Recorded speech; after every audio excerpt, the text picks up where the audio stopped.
Okay, we should finally be in order.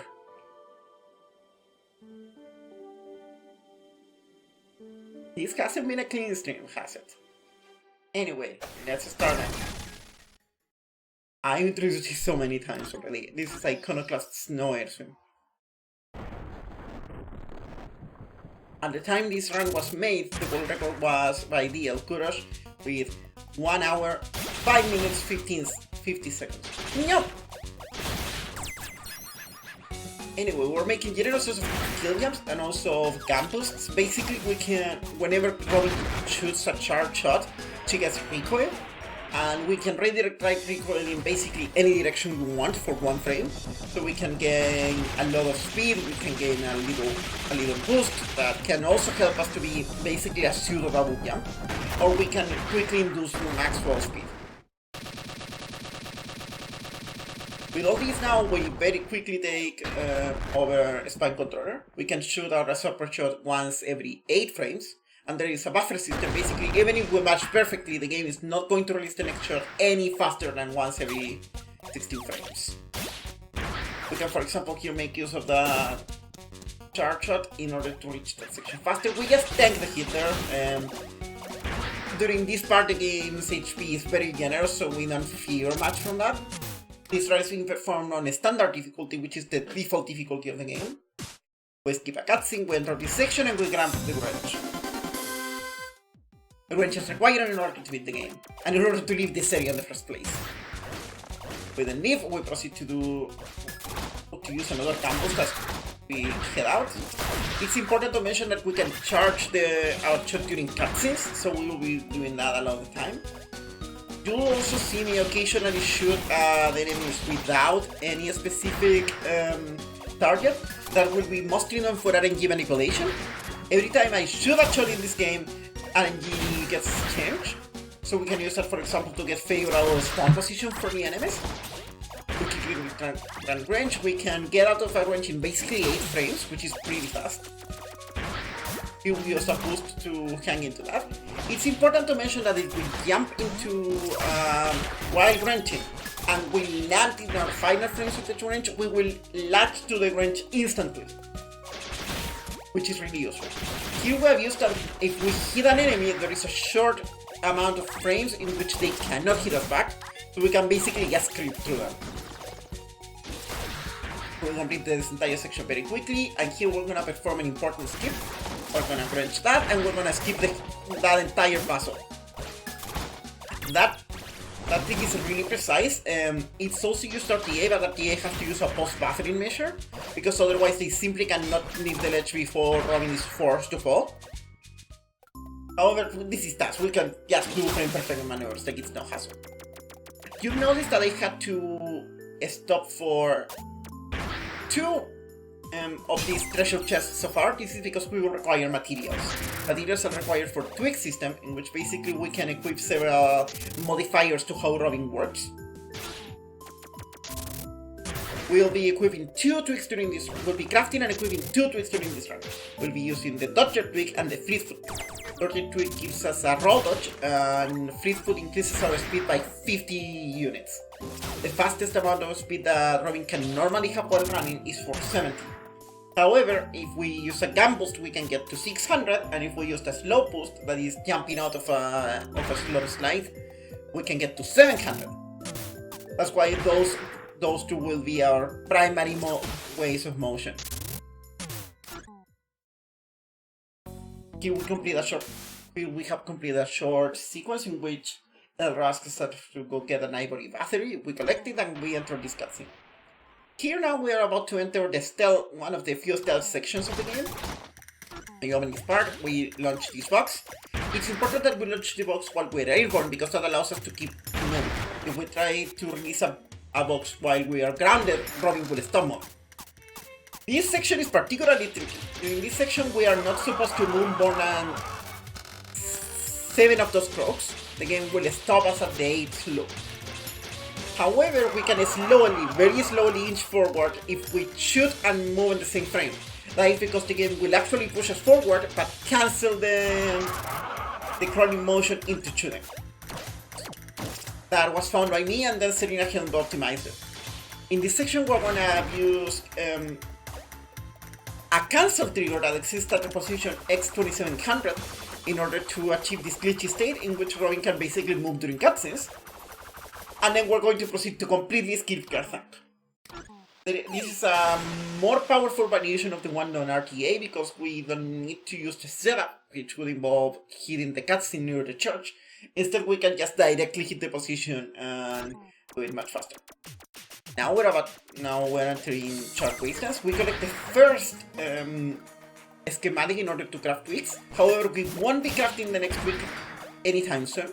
Some of the materials collide with the materials for Dodger, and collecting Dodger first is faster. Most of this movement is already straightforward. Here we're gonna skip a puzzle by taking an intentional damage boost. Those spikes are supposed to push us to the left, but since we faced right while holding them, they push us to the right. Here this administration was found by Serena. It is faster to take the first hit and then gambus through the second Arbolters. Here we can use a grace jump in order to reach this section and completely skip another puzzle.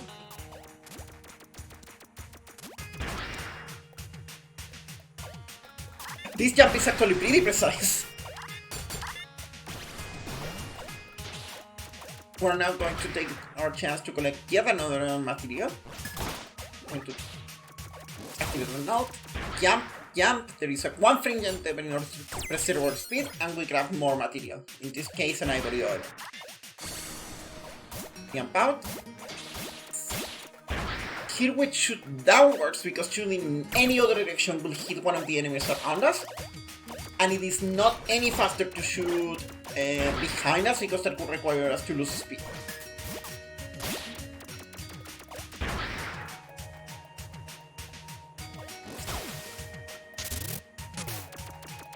Here we keep using the box with a precise gambus. We Bork Kirk. Why is that so difficult to say? Also, I should mention that we can quickly accelerate dialogue by holding jump and grunge. We don't need to actually mash. And well, here comes this infamous section.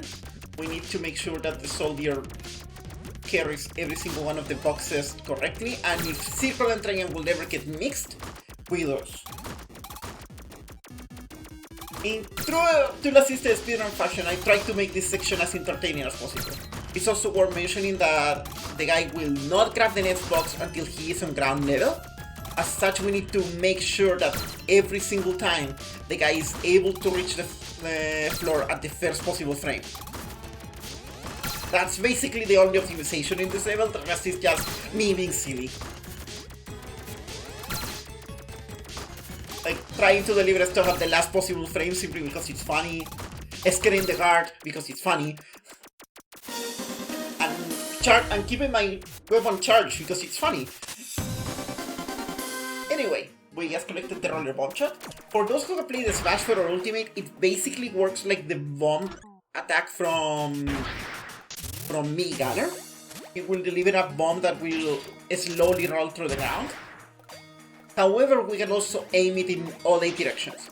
If we charge it, we can instead release a missile. And the missile is going to be very important in an upcoming boss fight. And we need the bomb in order to complete the game because this boss is essentially required.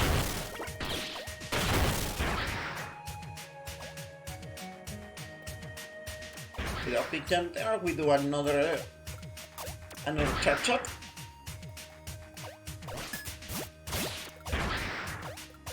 Something important is that the cancelling my jumps out of the ledge. The game is supposed to deny you control while you're jumping away from a ledge. However, if we shoot, the game then proceeds to give us control back. So we can gain some extra speed while doing that, while reaching the average as fast as if we were just climbing away, just climbing.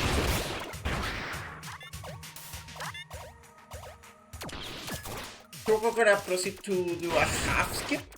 Basically, we skip that, and then we can completely ignore the rest of the puzzle. And we're about to reach the second boss of the task, Kimoka. Kimoka is a very straightforward two-phase boss. first facing balls, push it to wherever the circle is, so Royal can attack it, and then release a moment to it. We do not deflect those missiles, even though we could, simply by striking them with the grunge, because deflecting any projectiles also takes 4 frames of freeze frame. So we don't do it because it's slower. It's almost like we're trying to be fast or something. You work very careful with how Royal moves. If Royal ever gets too close to Kimoka, Royal will try to slide through its legs, and then Kimoka will somersault to face him, and all of that is really slow. And now we're about to do the famous Kimoka One Cycle. We specifically release the missile in a very specific frame and position in order to make it hit several times. We approach Kimoka, we wrench it a couple times, and then we do a one cycle. That is one of the hardest bosses to fully optimize exclusively because of that one cycle. We can take a jump there, it is faster than going through the bottom. We don't get hit at all by that cloud in the section. The hitbox is smaller than it looks.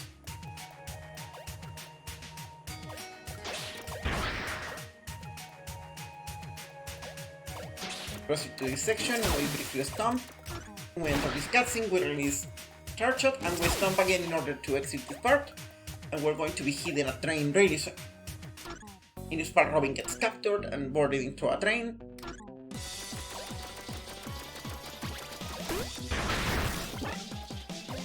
The main reason we don't do a charge shot there is precisely to be able to do that jump. Anyway, in this section, Tolo is going to be shooting missiles at us. No, small grenades. And we must deflate the grenades in order to go to the... in order to hit the helicopter.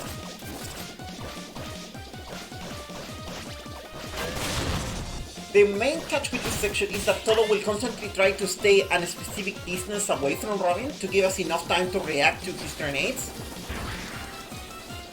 And therefore, if we move too much, he will stop shooting. So we try to manipulate in such a way that he will be in a comfortable position to shoot.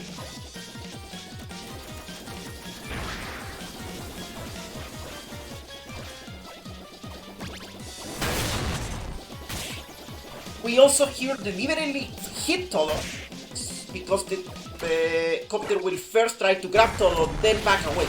If Tolo is already far out further to the left, then the section happens fast. We here use a combination of crouch cancels, which work very similarly to Smash. Basically, every time you get hit, if you're crouching, you will receive less knockback and therefore can react faster. There's a combination of that and spamming basically wrench and shooting at the same time in order to kill this boss extremely fast. We also do a little bit of RNG manipulation during that section in order to ensure that instead of diving again, which is always the first attack, the second attack will be just releasing more bombs, because that makes it easier for us to keep healing without having to do more damage. Anyway, Paul is going to talk for a bit. That stuff. That's how that's do sometimes. And now we're heading to Isidora. We wait a little bit to release the shot here, because otherwise we would get interrupted by Royal.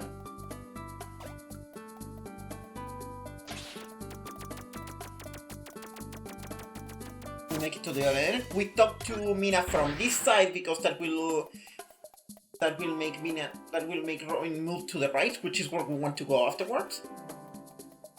Now we return to the start and we will be seeing how the 1000 soldiers attack Isidora and we enter Isidora TAS.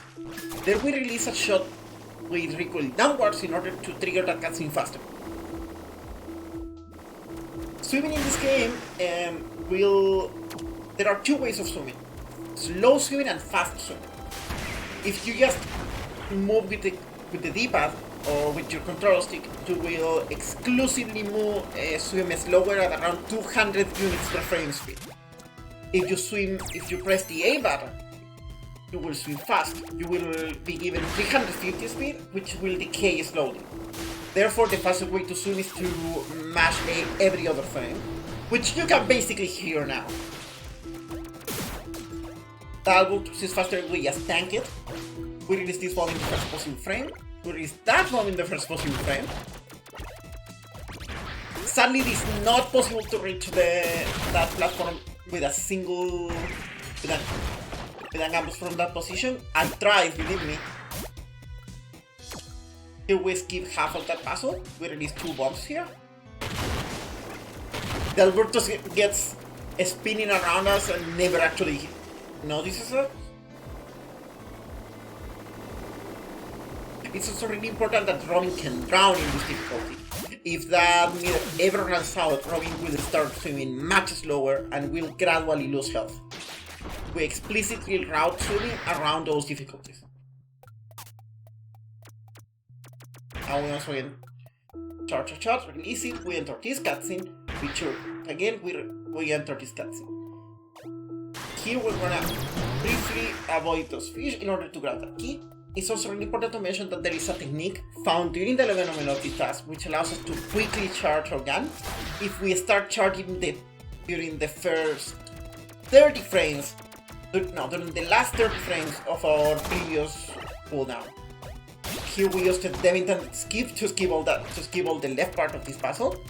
We can throw this section, we shoot, we wrench, and we activate that. There we use a wrench cancel let's jump it, because otherwise we wouldn't be able to have our missile charge fast enough.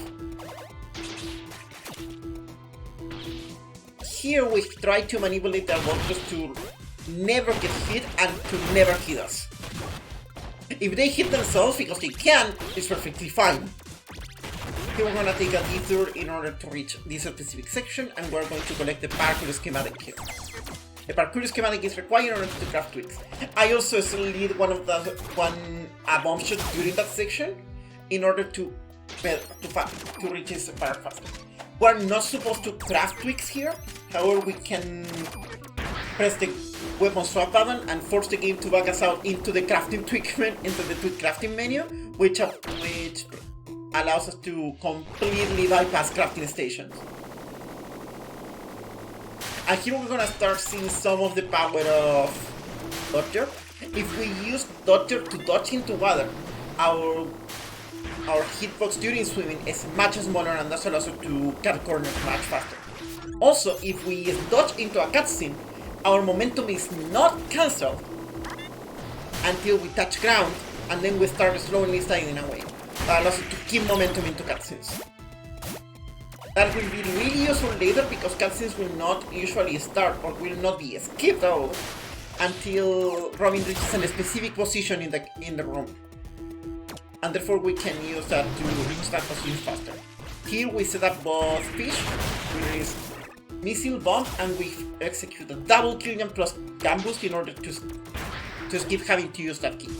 That will be useful not because it makes this section that much faster, even though it does, but mostly because we're gonna be able to carry extra keys to later sections of the game.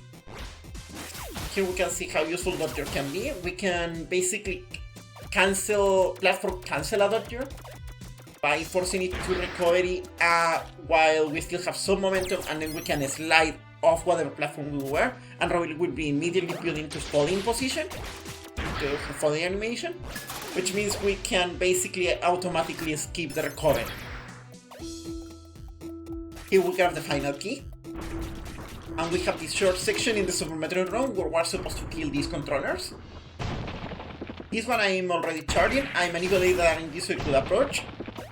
Here I hit this one 3 times, I charge, another missing, and we're done.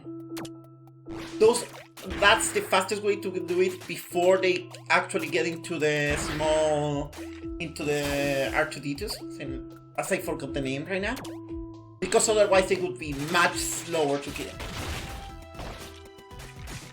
Here we use the twig crafting bypass again in order to craft the iron heart twig. I should mention how twigs work. As you can see, my twigs are equipped in the top left section of the screen, and they are equipped from left to right, being Dodger, Fleetfoot, none. If I ever get hit, the rightmost twig that isn't disabled is going to get disabled, and then I need to recover it by collecting twig energy, which can be collected by solving puzzles or by killing enemies. You can actually see those little squares that float towards Robin, those are quick energy. As such, since I almost always want Dodger available, and I often want Lethal available, I recruit him from the left to the right in order to ensure that they will always be armed. Now we're about to enter one of my favorite bosses in the task.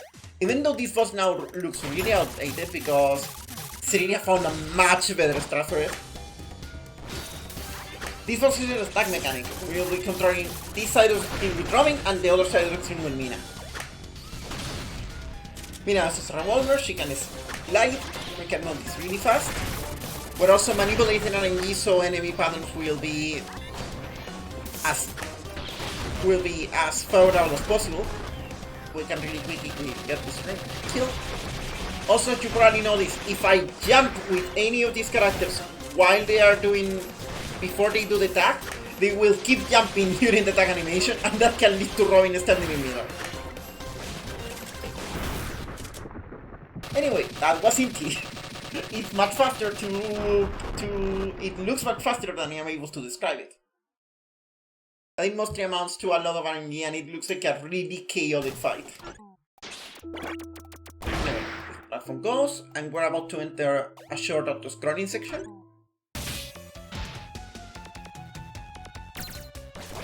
This one cycle here was particularly tricky. I had to release the missile far away that I could effectively hit the thing and skip the entire puzzle, but not late enough that I would reach that room, I would reach the door faster than the missile could hit it, because otherwise I couldn't be able to preserve my speed. There we just backslide constantly because it's faster. And now we can see how the controllers engage into those toolboxes. Again, we're trying to not take damage. For some reason, the hitbox there is much smaller than it looks like, so I was able to just clip through something that would otherwise kill me. Here we position ourselves in that corner. We will be using this corner for the white boss skip. Mina's going to fall. If we enter this at a specific frame of the animation, we basically can skip the entire boss fight. This should only be happening after the boss fight, but we never enter the boss fight, therefore this section has basically never ended. That's also why this music keeps playing. We can use a combination of dodger and more gunshots in order to finish this section really fast.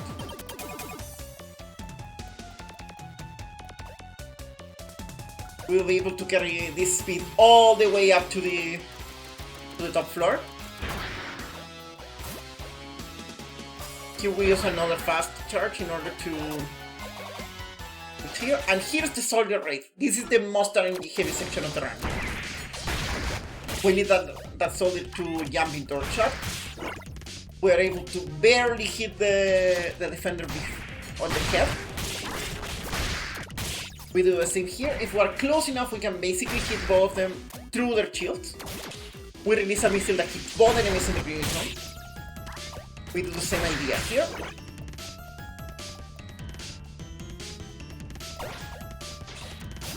We can dodge into a ladder, so that allows us to cancel the dodger animation and quickly just recharge as well.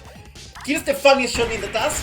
I'm able to slide that missile right below one of the soldiers. Here goes, and we're done. There is a potential 50 frame optimization there if instead of doing that we manip the soldier to come towards us. And that will allow us to stomp it instead. Here we use the dodger cutscene period in order to quickly reach the intended position for this cutscene. Mina is very angry.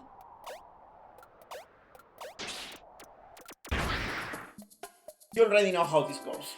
We're going back to Mina's room.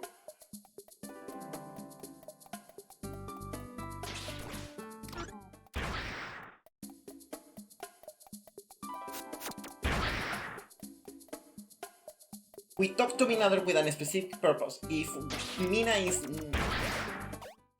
content with Robin by the end of the game, she will show up in the ending. And that is slow.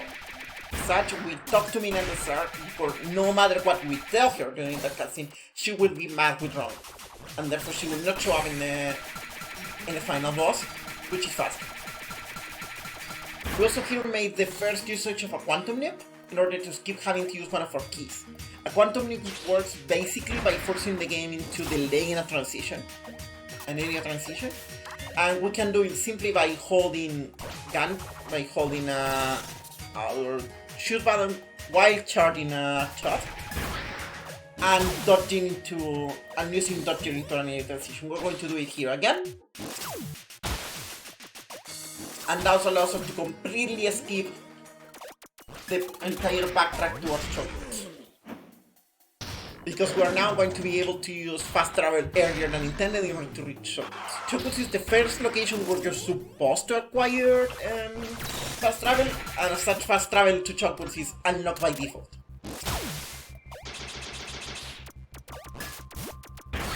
We shot those shots there in order to manipulate the upcoming boss fight. We use a lot of stuff in the puzzle room explicitly to avoid some of the stuff. We don't have to use the box, for example, at all. We open that section and we wait a little bit, because if we don't wait until the small squares spawn, that door is not considered to be open when we come back in. And we're going to be coming back to the section later in the task in order to use such shortcut.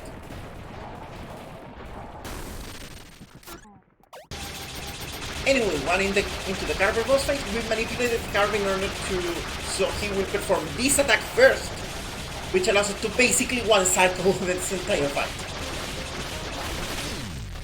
Done!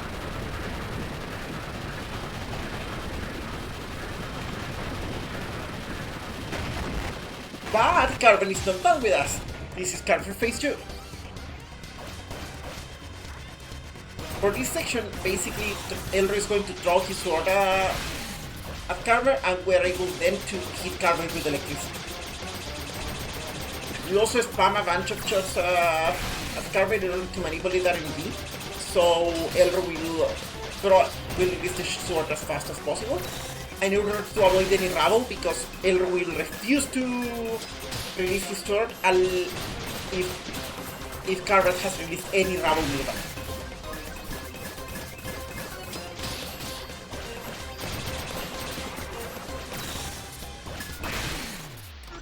Anyway, that's all. That was Carver phase 2, and now we're going to enter the tower. Something important about the tower is that we're not supposed to enter tower having 2 extra keys. With the power of Dodger and 2 extra keys, we're going to completely sequence break tower. The first thing we have to do, however, is to recover our gun. I'm going to use another slow boost here in order to quickly traverse this section. We enter this room, leave, and enter again in order to skip a cutscene. Or rather a sequence to tie it up. We hit the sword with a box. We use Dodger there to gain a little bit of speed. I should mention that in order to climb ladders, where climbing the ladder is intended for 2 frames and jumping for 2 frames. That has proven to be the fastest combination in order to climb ladders. We can now start using our wrench. And because of the keys we have, we are able to, for example, complete the entire left side of the tower early. Which is what we're about to do. We reach 3B, we skip that with Dodger, we open the door, we are able to keep going upwards. If we talk to one of the soldiers in that section, they will tell us to look out for softlocks and that this game is too linear for skips. I'm not joking. We take that basically Konjac intended skips there, that allows us to completely bypass that room. While we are in these crawling spaces, as long as we don't have our gun, the fastest way to move around them is simply by spamming Dodger. However, if we're also able to enter them from above, we can instead perform a jump in order to get fast crawling. That's really easy to do, and it's done in both RTA and tool-assisted hands alike. And now we quickly recover our gun. where it is one shot from the gun. It will allow us to skip this section. We return to this part, and now we're going to go update our range. That missile shot is much more precise than it looks like, because it has to be performed at a very specific set of coordinates. We also release a missile shot all the way there in order to get it to open a blockade that we will find otherwise.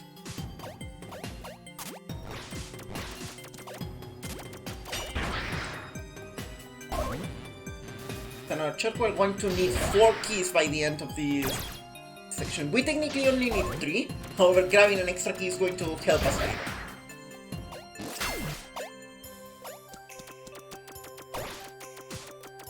Keep using dodge cancels to hit her. And now that we have done this section is a lot easier. I should mention that in order for enemies to reload in that room, we need to leave at least one room. We need to have left at least 2 rooms away. For example, when we return to this room, those 2 enemies I killed will not be there when I'm back.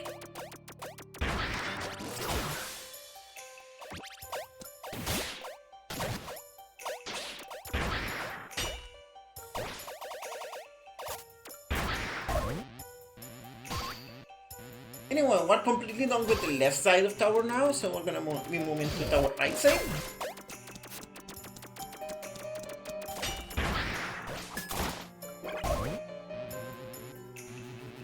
Side, we first go to 1B and we deflect this enemy in order to get another key.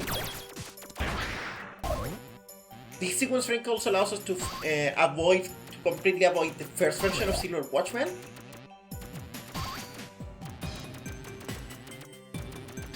We're gonna head to 5B, we charge here, we release a missile, the missile activates platform below. While we're electrified, we're going to go get this key.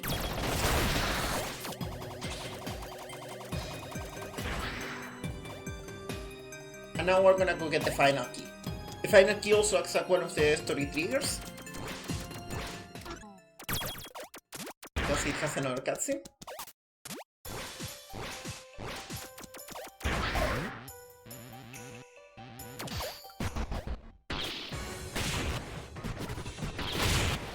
Anyway, this battle is really easy. Silver Dolphin is weak to bombs shot on its back, so we can quickly shoot bombs and it's done. That's just 3 easy hits. Anyway, we're essentially done with tower now. So we're gonna head back to the left side and we're gonna get to the top of the tower.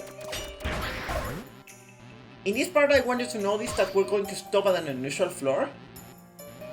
We're going to stop here. There should be a boss fight there, however that part acts as a regular elevator, so if we just tap up during that part we can completely avoid the boss fight. We also have 3 keys. As you can tell, we have 1 spare key, which we're gonna be using really soon. This section basically showcases our funny movement options.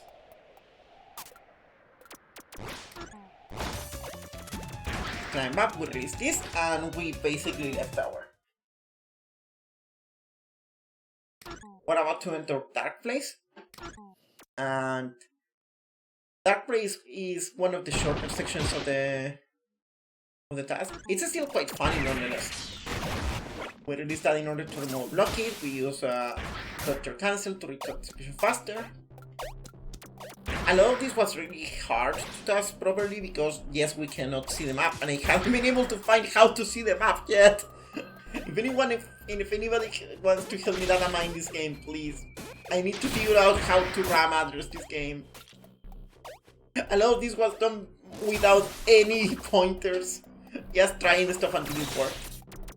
We quickly charge electricity here, we activate that platform, activate that section, and we have just barely enough electricity to be able to release a missile here. That missile completely one-shot Silver Watchman. We release another one here. We proceed to do the same here. Now we're gonna enter phase 2 of this battle. All I need to do is to hang there, release a missile, and it's on.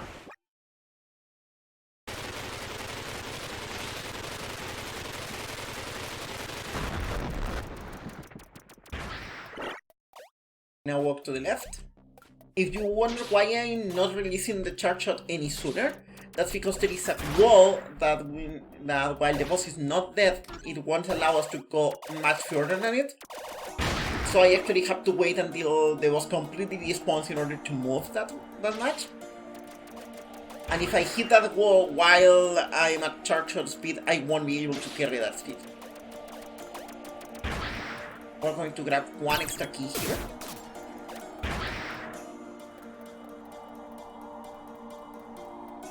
This section has wind flowing to the left.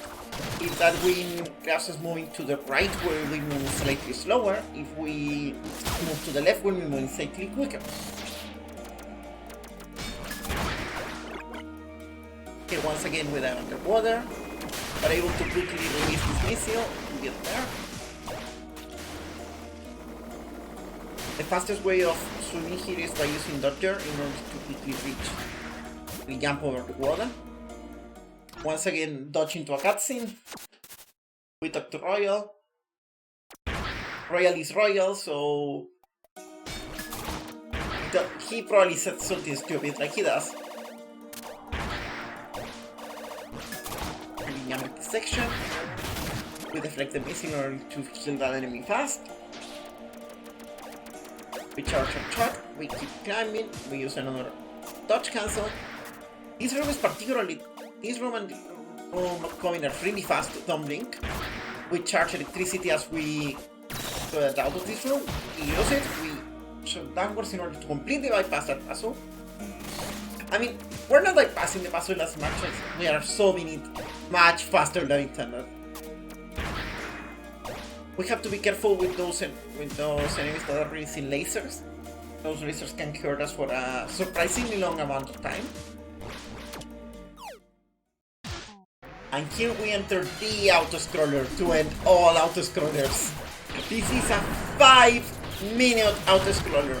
Go grab your tea, grab your coffee, grab your beverage of drink of choice. We'll be here for a while.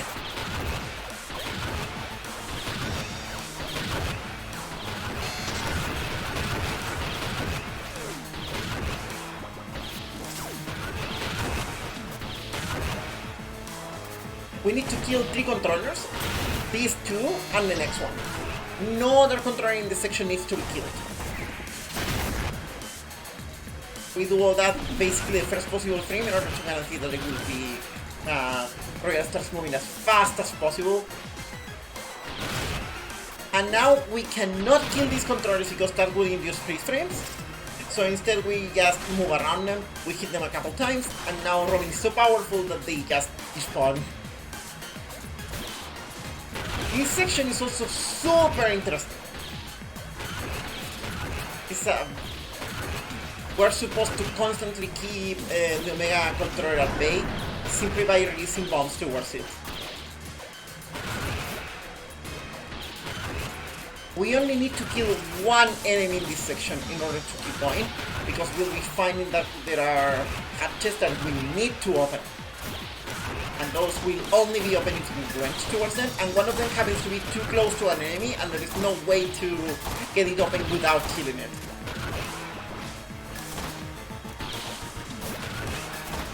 I also try to cap this section as entertaining as possible by releasing some shots in some pretty absurd places, and by showcasing some cool movement. For example, that shot. This is the enemy we have to kill no matter what.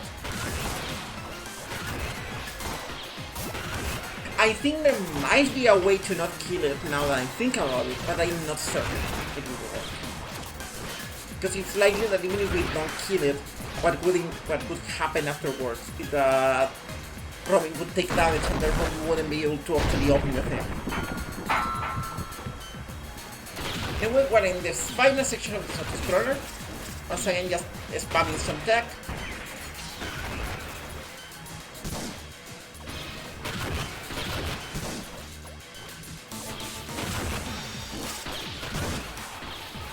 This is where I discovered the wonder of cancelling stomps with wrenches on the first frame.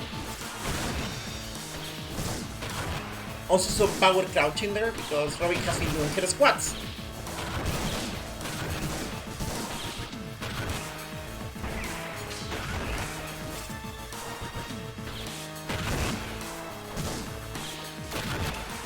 I just keep hitting the thing. Now I approach towards the end of this section. We're about to enter a fight with the Mega Controller. But that fight is going to be the most anticlimactic fight in the game.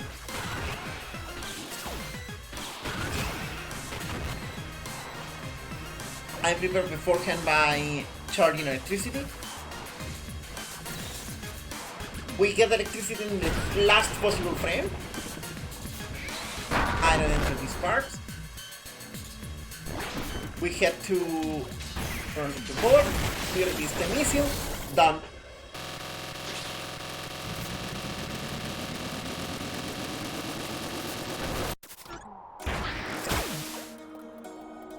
We take there to get another speed boost, and we're about to enter One Concert West. However, before we're able to enter One Concert West, we need to go fight Ash.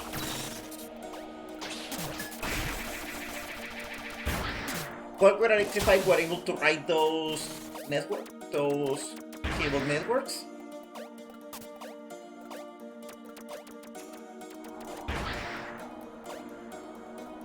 As you can see, we can move really fast in this section thanks to the wind. This is not the last wind you'll be seeing in this random. We're going to head here, and we're going to take another fast travel in order to quickly reach back to Chocowoods, where Ash is waiting for us.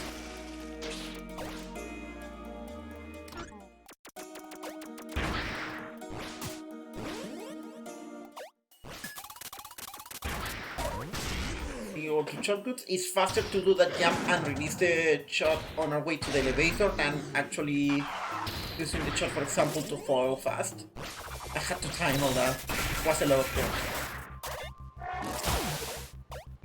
Here's where the shortcut we opened all the way back during Carver comes in handy. We're supposed to go to Ash, which is to the right. However, instead we're going to take a short detour to the tower, because we're going to grab one extra key that is available to us, and that is going to expose yet another sequence break. Because of the way we broke Tower, like we did, we completely skipped one of the most important cutscenes in Tower, which is when we released Mina and Elro. So instead we can trigger it now, and when we trigger the cutscene we get an extra key.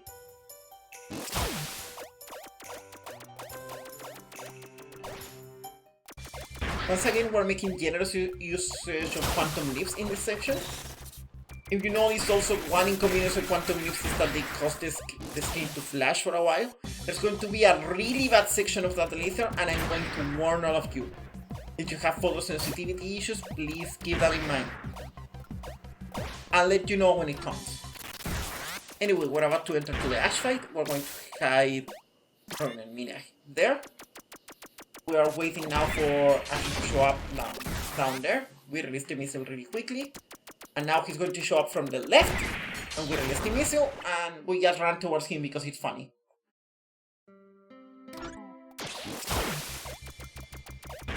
Anyway, we now defeated Ash, and we are able to enter One Concert West, which is the final major area of the game we'll be visiting.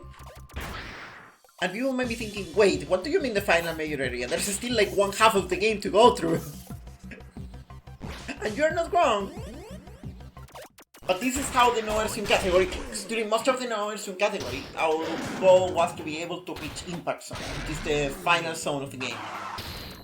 In order to do that, however, the fastest way to do it without using the Airswim glitch was to somehow get to the rocket platform and trigger the end game state of the game.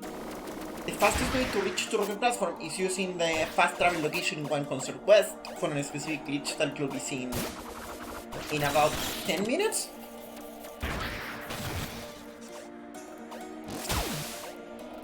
Which is the entire reason why we ever need to head to One Concert West. Or at least we needed to.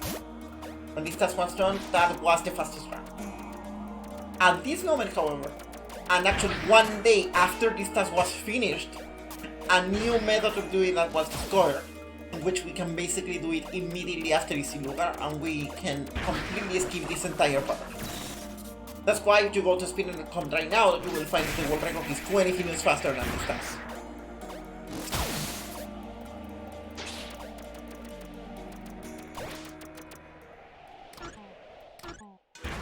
Anyway, we see the Amogus, and now we can head to One Concert West.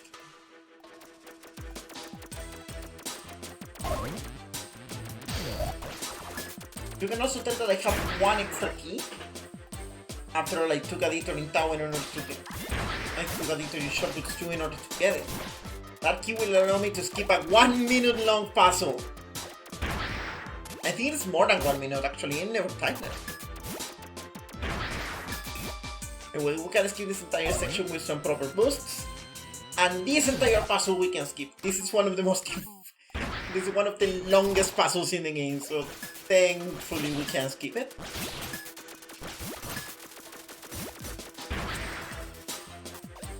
Can enter this section, we click the reflector missile. I have to kill that enemy, otherwise no matter what he will hit me. And that is one of the few enemies whose behavior is not affected by LNG. So I have no choice. But if you shot it, we keep going.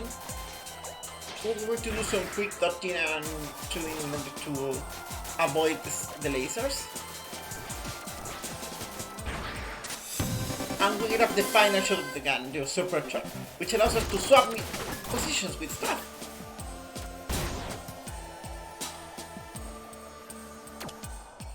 Sadly, doing it like that is really slow, so unless strictly required, we'll avoid it.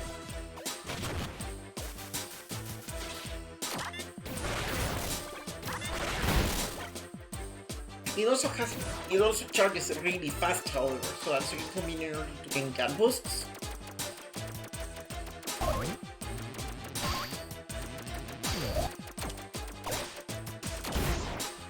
I tried for a long time to get that to a position where I could be auto-cancelled, however I couldn't get it to happen. Any position where it feels like it would auto-cancel also doesn't actually stick the landing. We have to kill those enemies, otherwise they would get electrified and attract any shot that we release, which wouldn't allow us to use the user per shot as we want. Here we release a shot, we shoot a missile, we grab that, we partially clip into the wall, which doesn't have any impact but it's funny. Manage to completely dodge a specific obstacle. We take a little shortcut here. And we jump, get the box, we charge electricity, we release a missile, we grab that, and we zip all the way back. We can easily zip if we stomp into a box that is close near a ceiling. The game will automatically attempt to push Robin on top of the box, but then the space between the box and the ceiling is smaller than Robin, and therefore the game starts zipping Robin upwards until she reaches either out of bounds or a valid floor.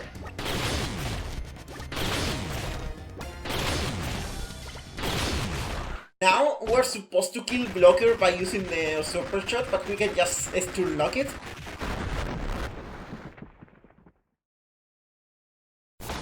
Very geekas indeed, Mina. Thank you.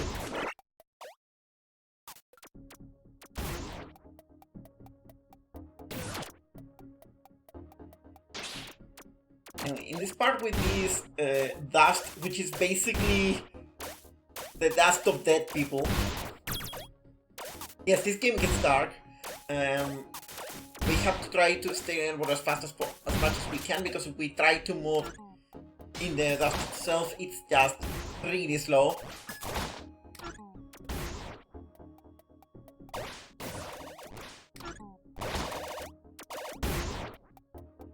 So we just keep climbing ladders and we're going to head into the first black battle.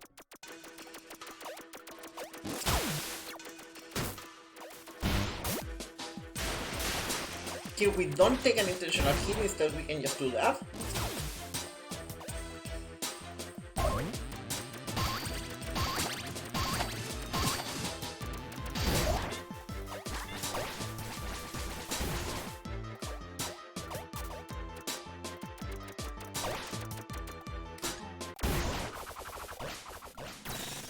And now head back into this room where we can thankfully skip almost all the puzzle with a single real-time bomb.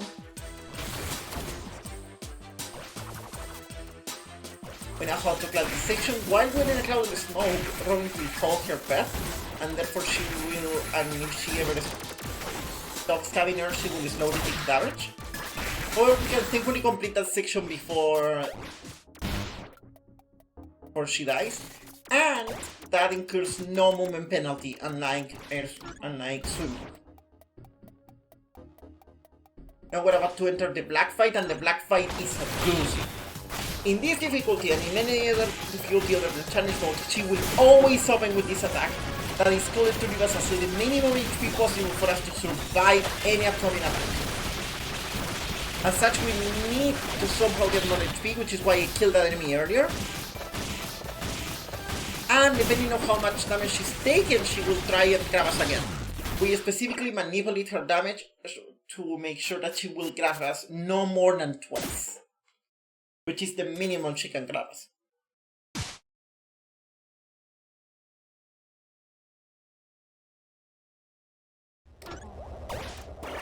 Now we're about to do the major glitch of the run. We're towards the one concerned west. We're supposed to head to the right and enter one concerned east, but instead we're going to do the major glitch of the run.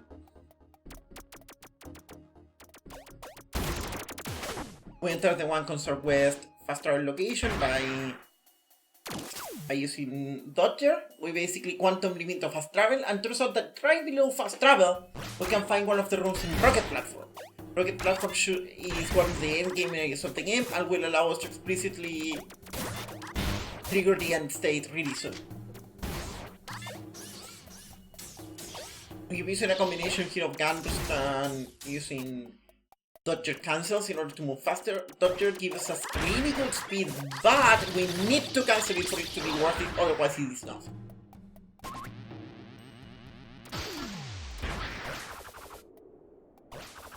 And we'll enter this section and we run into Black 2. Black 2 requires us to activate those 3 electric spots. We can do it reasonably quickly. And we can now leave this run. And we should now be forced into the Black 3/Ivory Beast fight. However, instead we can exploit a little bit with the room transition here. There's a slight imbalance in how those floors are placed, which allows us to clip out of bounds and be pushed into the rocket, completely skipping that battle. Also, Robin falls from the floor. Hi, Robin. She falls from the ceiling. It's impressive. Anyway, we are at midway.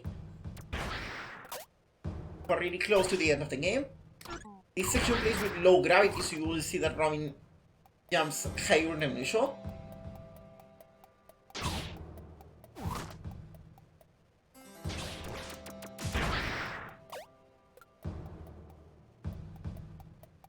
This section has nothing very interesting to say, except for the fact that I can use some Dodger cancels to reach slightly better speed. Now this is the part where we all cry, because Royal is suicide. Content warning is suicide, Robin is suicidal, essentially. And now we must care her. We in this section are holding down while we're doing all this in order to keep Robin sliding during the part, because I thought that introducing a fun element during this serious sad part of the game was in tone with what a task would do. Anyway, there's not much to say during this section. We're about to enter the... We're about to trigger the final end state. We're going to go back to Block Rock. And then we're going to enter Impact Zone and basically beat the game.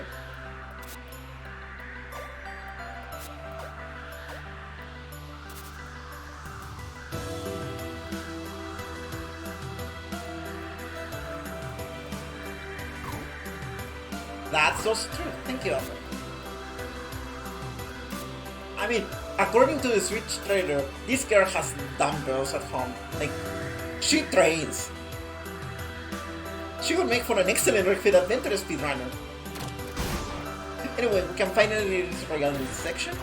We're able to start moving much faster. That jump took me a lot of time, mostly because it didn't occur to me that we were at high gravity, not at low gravity, and therefore I could just make the jump. Anyway, we're about to get to the big glitch of the run. Heavy photosensitivity warning. If you have issues with sensitivity and flashing lights, please do not watch the screen from now until I say nyom. Understood? Okay, so basically what did we do? We stored in a specific position in one of the rooms and we forced it to enter impact zone. This will allow us to skip the entire trial section of the game and basically head straight into the star one. This skips several minutes of tasks, but this is going to flash for 2 minutes.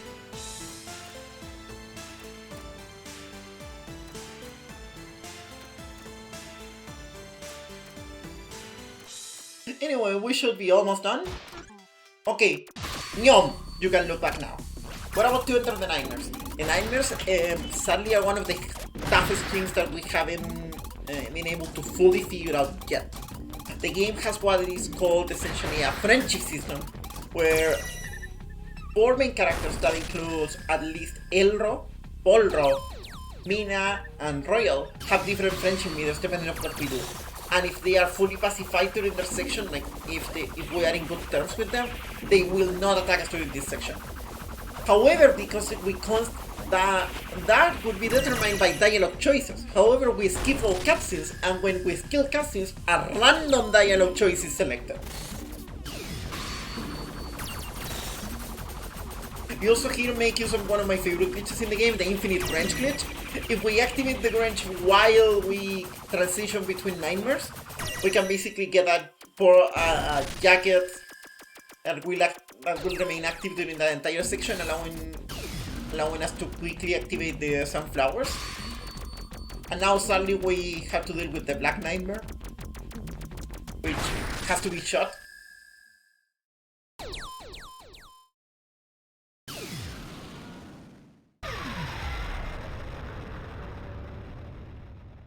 We also face one of the most important decisions in the task right now. We are offered the chance to hack Polro or to leave. Both are equally as fast. However, hacking Polro will modify the behavior of the final boss slightly in our favor. So even though we usually would not like to hack that, we have no choice but to hack that. If we find a way to not hack it, I will consider that as improvement.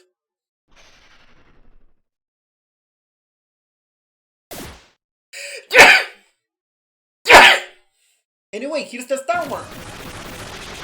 Its only weak point is its side, which we need to be hitting constantly.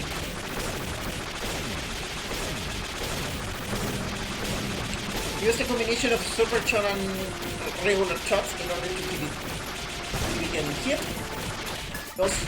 So grab this section really fast, and we sacrifice a couple frames there in order to get a favorable attack for this section. We keep releasing, we keep crunching, we release a bomb, and it's up.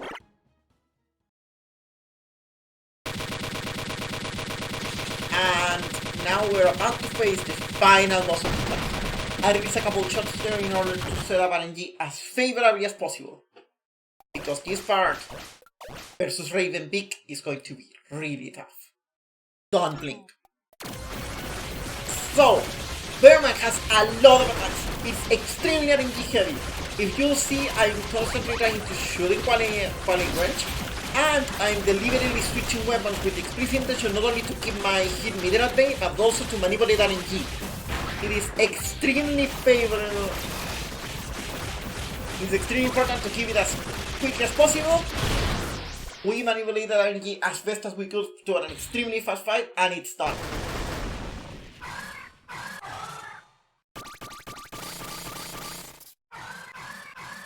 RTA time for this task finishes on the final input in this boss, which is going to be really soon. We're going to get a prompt in order to punch Starform, and that will be the end of the RTA time.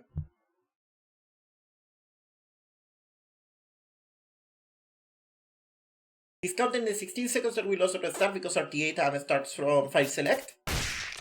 This task beats the game in an RTA time of 59 minutes, 27.1 seconds.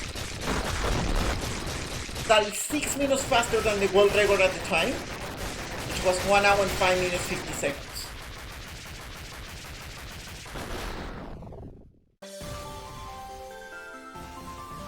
That time is not done yet though.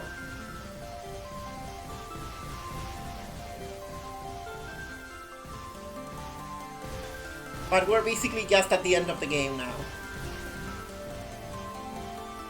So basically that was 80% no Airswim for Iconoclasts.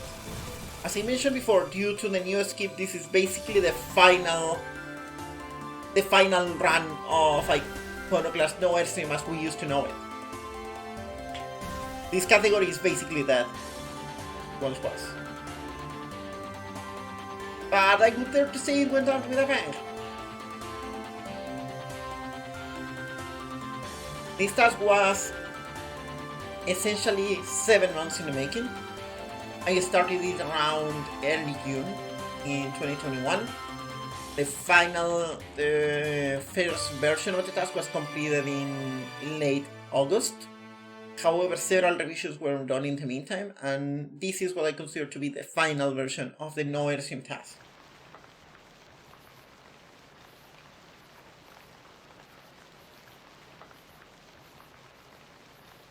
As I mentioned, most of the input was done by me, with the exception of the first 5 minutes by Sirina. I would like to really give shoutouts to her. Her work in 80% was impressive. Her discoveries were really helpful in helping me find more stuff to optimize, and her help was vital in helping me push for sub-hour in this task. The original version of this task was not sub-hour.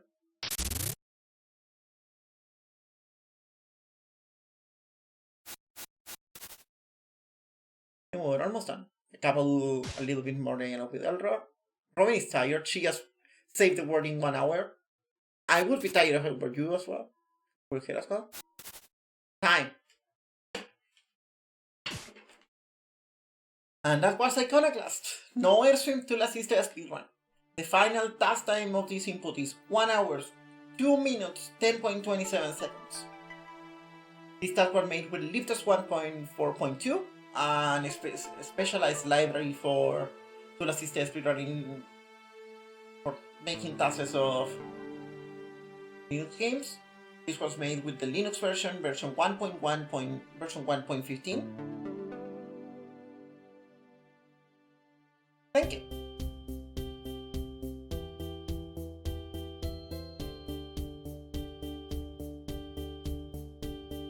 If you have any questions about the task, this is a good moment, because we're going to wait until we see the final in-game timer input.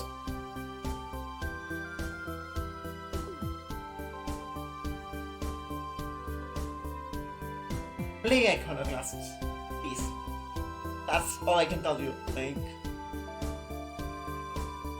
This was my first major tool assisted speedrun project ever. It was tears, it was blood, it was sweat. It was fighting with the game for a long time. It was a lot of technical hurdles. I'm just really proud of being able to show this to you. This task won Task of the PC Task of the Year 2021 in task videos. I'm really proud of that as well. It's kind of silly and somewhat meaningless, but I'm really fun. I'm really proud of it.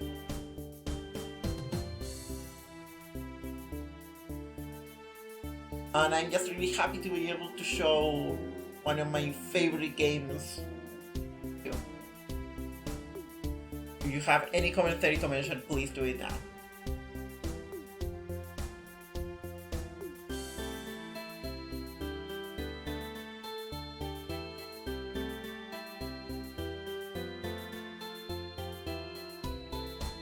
Future plans for Iconoclasts, however, I should probably mention. There is a boss rush task in the works by yours truly, and plans for a 100% task already exist. That's going to take a little bit of doing, however, because we will need a lot of pre-planning, routing, specific works. My wife just bit my nose. I'm going to also assume that that was me added to somebody that's in that cutscene. She bit her nose. That's what gay people do, right?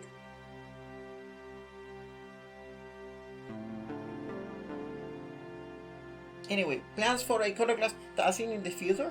I don't think we're revisiting this category anytime soon. While this could potentially be optimizable, I don't see a point in revisiting this category as is. And the new route is not appealing to me, or to anyone for that matter.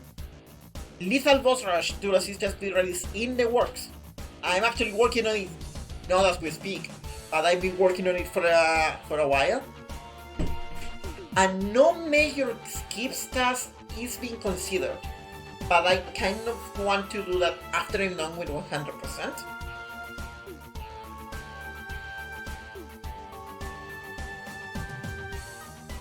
Anyway, that's all.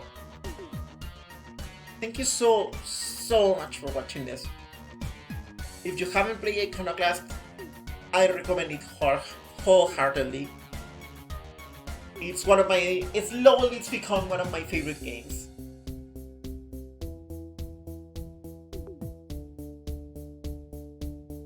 If you want to know more about it, just ask me. I will happily talk about Iconoclasts.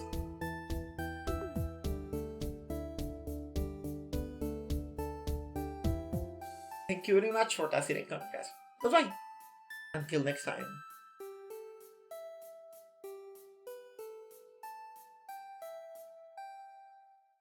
Anyway, what about to watch the in-game timer?